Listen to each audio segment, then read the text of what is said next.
Halloween, everyone. Here's a quick tip Tuesday. What is an appraisal contingency? A real estate contract is not finalized until the conditions of the appraisal contingency are met. Most buyers are going to make their offer or the contract contingent on an appraisal. An appraisal contingency protects the buyer to make sure that the house is valued correctly. If the buyer is getting a loan, then the lender will hire a licensed appraiser to come out and value the home. If the buyer's paying cash for the home, then that is something that they need to do on their own and find a licensed appraiser, and also make sure that you put an addendum into the contract saying that the offer and contracts are contingent upon an appraisal. An appraisal is just an estimate of the home's value. So in residential sales, an appraisal is hired, they go out to the property, they measure the property, they will take pictures, and then they will take note of the conditions. And then they will use properties in the immediate area, usually within a mile radius or more, depending how rural the area is. And they will use past sales to show the current value of the home you are buying. Out of all of the contingencies, the appraisal contingency usually makes me the most nervous, especially if it's in a hot market, because appraisers use past data to predict current value.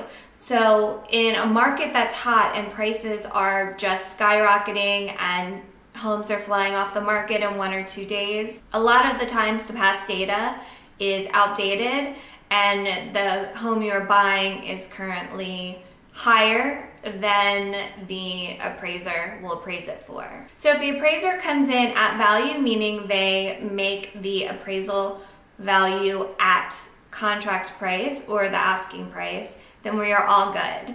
The conditions are met. If it comes in low, then we have a problem. So the buyer can back out of the contract and get their deposit back. The buyer can ask the seller to reduce the price.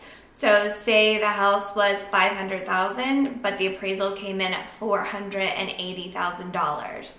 Then the buyer can ask the seller to reduce the price to $480,000. The other option is that the buyer could bring the difference in the cash. If the buyer is getting a loan, the lender will only loan on the appraised value, not the contract price. So in our example of $500,000, if they're gonna lend you 80% of that amount, well now with the new appraisal, they're only gonna lend you 80% of the $480,000.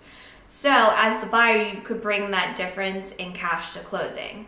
What usually happens is the difference is split.